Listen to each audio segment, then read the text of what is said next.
Hello. Aloha, Joe. Hey, how's it going? What's going on, dude? I'm just sitting here doing interviews. I know the boogie. It's Dave Lawrence in Hawaii. All right. How is it out there? No complaints. The typical 80-something and sunny. Oh, that sounds so nice. Where are you at? Dallas, Texas? Dig it. That's not too far. Yeah. Yeah. Joe Satriani. Aloha, brother. Hey, man, how's it going? A big mahalo for being on my show. Thank you so much. It's a huge thrill to get to talk to you finally. It makes me feel like a little kid. Do you ever get out here much? Let me think. 5, 6, 7 times. I've been out to the islands there, always having a wonderful time, always trying to figure out a way to get back. It's so beautiful out there. And When was your last visit? I think maybe about 2 years ago or so, we actually went right to Waikiki. I'd never actually done that. We started with Kauai and started going to obscure places, but I had such a great time there. I guess because you got everything on that right there in the island.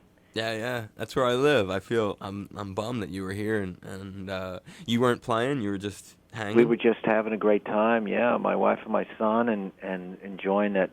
Waikiki's just got a special thing to it. I don't know what it is. It's just so beautiful, that little bay there, and then all the little things, getting the snow cones a couple of blocks away. we know all the cool places to go. It sounds like it. What an endorsement, dude! I'm sure people listening are gonna really be smiling listening to that.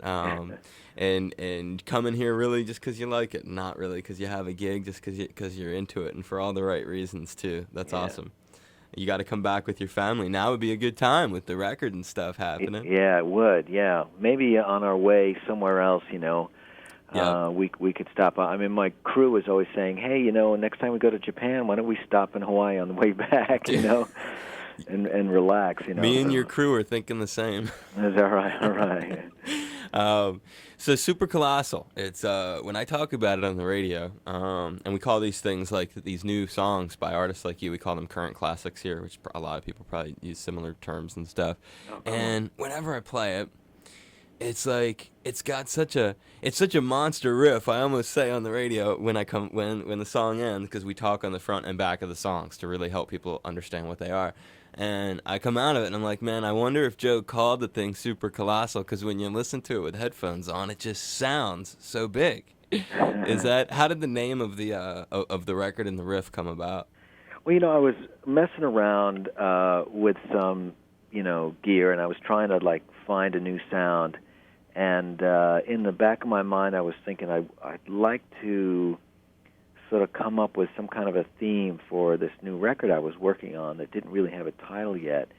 And I was thinking of focusing on some kind of fictitious character or being, and maybe myself, maybe something, someone not of this world, And as I was messing around with this guitar sound, I got this idea of a guitar player that was like 50 or 100 feet tall. And I was thinking, what would that guitar player sound like if they were walking down the street, just laying down a heavy riff, And then, in a matter of minutes, I had written that song, and I got it recorded, and it was like I had the whole path of the record was laid out in front of me.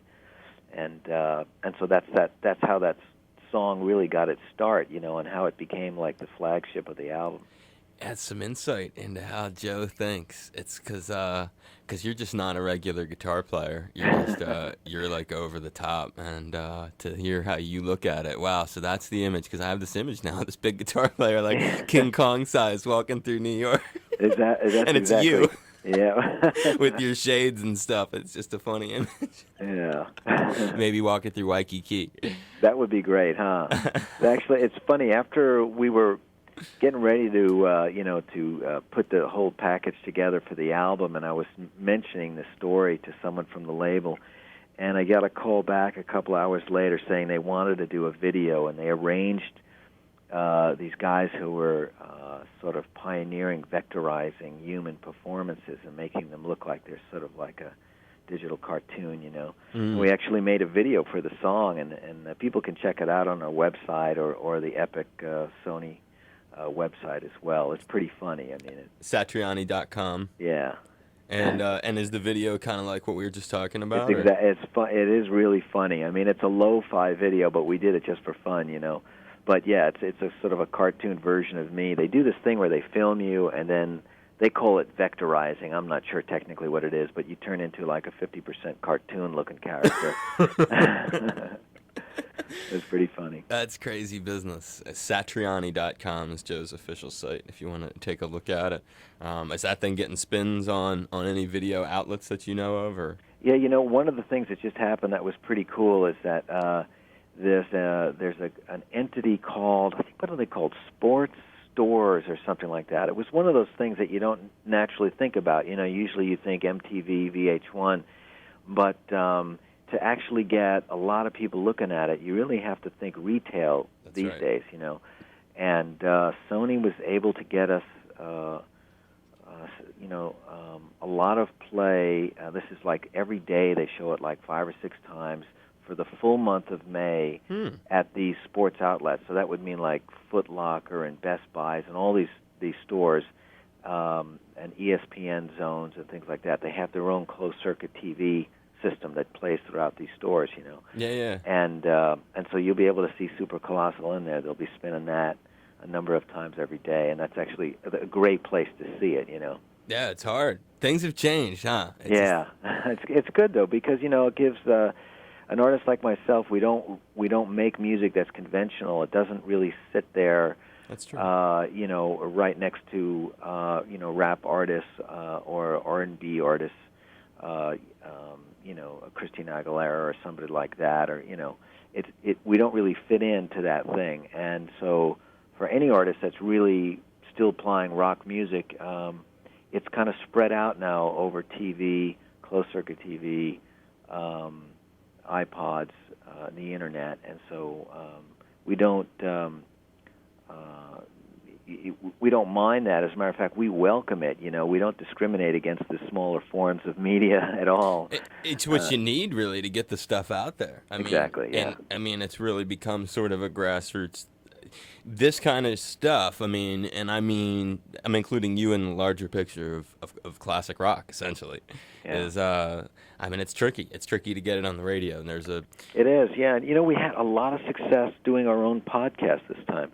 We started out about 2.5 weeks before the release of Super Colossal with the short podcast where I would basically play a couple of riffs with the song and tell people how I came about writing it or recording it. And then we did a little, 30-second clip of the song with some of my drawings kind of floating across the screen. And we built up these podcasts all the way up to the release day. And it was amazing how many people checked these things out. The first 2 weeks, we got over 500,000 people checking these podcasts out and downloading them. It was really a phenomenal response we got to it. And so that's an affirmative reaction that should tell any artist out there to go out there and, just like you said, make it a grassroots effort, take control of it, because the audience is out there and they're dying to hear this stuff. They are, and there are, between things like you've just said, I mean, there's cutting-edge ways of reaching people, and there are conventional outlets that are revived, you know, where they hadn't been playing new music for many years. Now they are, you know, and we play a ton of new stuff by older artists, and we're trying as hard as we can to introduce it, and like I mentioned earlier, talk about it on the front end of the song to, you know, solidify it in people's heads. And I've always, with a guy like you, I wonder, is it hard for you to deliver what people want and expect as opposed to what you really want to put out? I don't think it's any different than any other artist. I mean, if you, the music industry is rough, and you look at anybody's career, and it's a series of crash and burns with a couple of highlights here and there. You know, it's just the way it is. Anybody should understand that before they embark on it. You know, and and there's no pension at the end. They don't give you a gold watch and send you off for the pension at the end. There, usually you go slumping away. You know, so. So I don't really care about that. I mean, in a strange way, and I'm not really sure I can explain it to you, but it was brought to my attention when I started doing interviews for this album that it's been 20 years of me releasing records like this. And I mean, can you imagine a more improbable career than a instrumental rock and roll guitarist. Dude, and you've become the name. I mean, your name is like synonymous with instrumental rock guitar. It's crazy, you know. You own it, dude. It's so crazy. So I don't even think about it. It's just too weird. I might jinx it or something. Well, you know like what happens at the end at this point in the career, you start showing up at things like the Jammies. Yeah, that was so cool. At Madison Square Garden, right? At the Felt Forum or whatever. Is that where they held it? Yeah, they man, at the end of the night, I walk on stage and there I'm standing shoulder to shoulder with Bela Fleck playing his banjo, Peter Frampton playing his Les Paul, Steve Kimmick's right over there playing his Telecaster. We've got Little Feat behind us, and Bob Marley's family up there singing, and it was just amazing. It was just an amazing group of players from different music worlds, all there together, just sort of having a good time. There were some great performances that night, and it was typically chaotic, as you would imagine. We were about an hour and a half late closing the show, and it was just the usual mayhem. But it was a lot of fun. And was that hosted by Billy and Mickey or something from the Dead? Yes, they were the hosts. It was put on by the same folks who've done. I think this was the 6th year that they've done it. Warren Haynes' wife, I believe, is the producer of the show. And I mean, this is the 6th one. They knew what they were doing. They had it pretty much together. Steph was a smart chick. Because it was the jammies, everyone played a little bit longer than they were supposed to, which was all in the spirit of it, Yeah, I know Warren really well, and that woman, Stephanie Scarmato, and his wife, she's really, really, really smart person. Yeah. They do think of cool things like that to make. I mean, the Jammies, for people who don't know, it's like a hippie Grammys kind of thing. It's like jam band kind of Grammys. And it's very inclusive, and that's cool. I like the way you described all the different folks who you were up there with. That's good stuff, and you sounded like you had fun at it.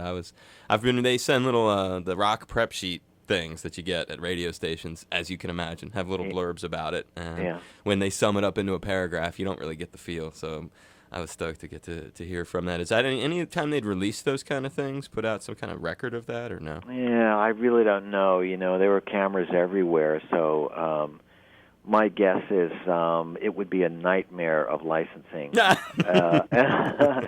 And a lot of performers would be like, man, I want to forget about that night. But especially cats who don't have chops like yours, who are up there winging it on other people's tunes and just totally flubbing through it. And then when it comes to you can just jump in anybody's game, I'm sure. I loved it. We were up there. Steve Kimmick, who a lot of people know, he replaced Jerry Garcia in the Dead. I mean, the guy's awesome. Stephen Perkins from Jane's Addiction on drums. We had this girl, Grace Potter, this new singer from Vermont. Was up with us, and we did this sort of freeform thing first, and then Grace came out, and she's just, man, she sang so well, this Neil Young song called Cortez the Killer. Yeah. And we managed a crazy jam in there. I think I hit the highest note I've ever played in my life at the end of my solo. I was wondering, I wonder if anyone can hear this except the dogs in the neighborhood, But it was just so cool to have that opportunity to just be someone who would accompany a singer, because usually I'm standing in front, jumping up and down, but it's nice to just hang back and accompany somebody, and then be part of a unit. You still do that jam? I remember that jam. What was that called that you did sing on? Big Bad Moon or whatever? We haven't done that because in the last couple of years I've gotten so sick of my voice, I just don't sing anymore. That was a cool tune, Joe. Well, thanks. A lot of people ask me about that one and singing I Believe, but, I don't mind playing my guitar like anywhere, under any circumstances, but when it comes to singing, I just get really shy. I bet. I can understand. It's a different... Especially when there are so many great singers out there. But hey, how cool was it that you had a thing like that that people can remember? And, it's great. It's great. And of all the G3s that you've done, which is another thing that I'm sure people listening really relate to you, with people like from everybody, Robert Fripp, Steve Vai, Eric Johnson, Uli John Roth, all these cats, Yngwie. What was your favorite of those lineups, if there is one? Well, boy, I mean, for me, the favorite would have been to have them all on one night, to have like a G18 or something, That would be an organizational nightmare. But, it's like you can't you can't put one guy against the other because they're all so good and yet they're also different. You really can't compare Robert Fripp to Yngwie, or Uli John Roth to John Petrucci, or Kenny Wayne Shepherd to Steve Vai, because they're all at the top of their game and they all bring something unique to the show that's very different. And there are moments that I remember that are more poignant than others. Some of them are funny, like always having to, like every time Steve was taking a solo, Yngwie would be throwing his guitar around. He just did this thing, like instead of like hanging back and listening, he'd just start like going into his circus mode, And Steve typically would be staring at his guitar, like deep into some musical thought, And it was my job to watch the guitar that Yngwie was throwing, and I swear every third night I'd be grabbing Steve and pulling him over really fast, just, getting him out of the path of Yngwie's guitar in the nick of time. It was so funny, to do that, and it'd be like I'd be waking Steve up out of a fog, and he'd be going like, "What's going on?" I said, "Man, I just saved your life," That wouldn't screw up his place in the tune or the jam. No, not at all. The guy's a total pro. He would just keep moving along. All right, that's crazy. So there wasn't an ego. There's no ego problem with all you cats out there together. No, I mean, I think everybody knows that. I think in the very beginning when I was pitching this idea to all the guitar players, the first thing that the managers and the artists would say was, "Well, my guy's not going to stand next to that guy," or the artist would say, "Oh, I'm afraid that I got to play a solo after this guy," and I'd say, "Look, the audience has already made up their mind who they like the best. That's not what it's about. It's not a competition. They've actually come because they're happy that we've decided to drop our guard and just play together." Yep. So I said, just forget about it. Just be yourself. You don't have to worry about impressing anybody. And once they get into it and they see that the audience really is extremely appreciative that we've made the effort to do it, then that's when the fun starts. You're an animal. I love this business. You got to bring a G3 thing out here, or yeah. You do your one and only G. Here, I'm gonna seed the ultimate idea here, John. I want like some little residual of if this happens.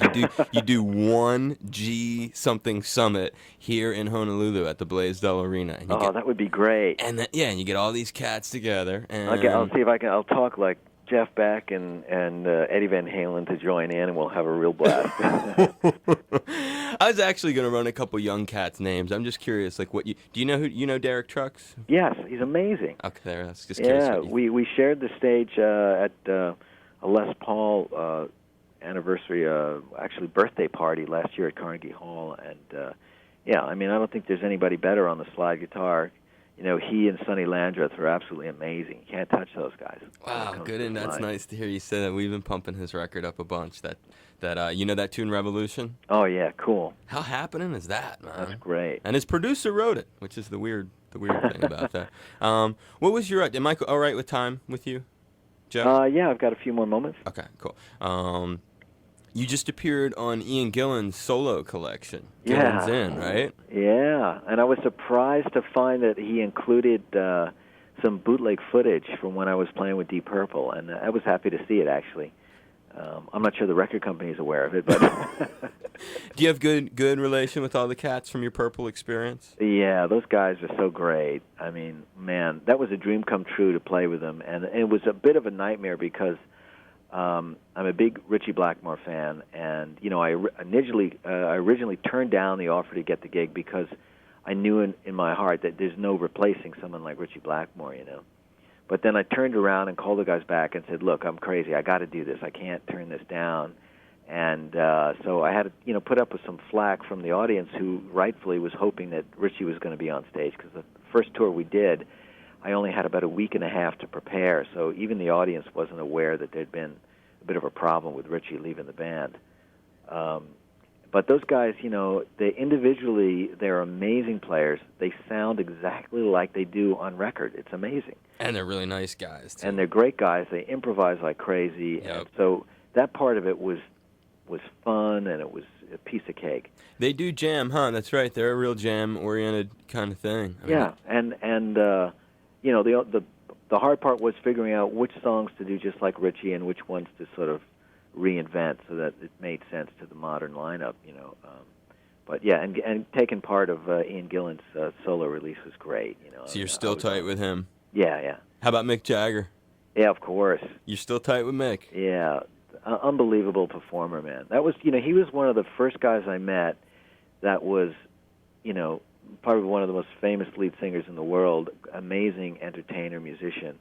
And meeting him and working with him, you know, elevated my opinion about him 100-fold, because he turned out to be a better musician than I would have imagined.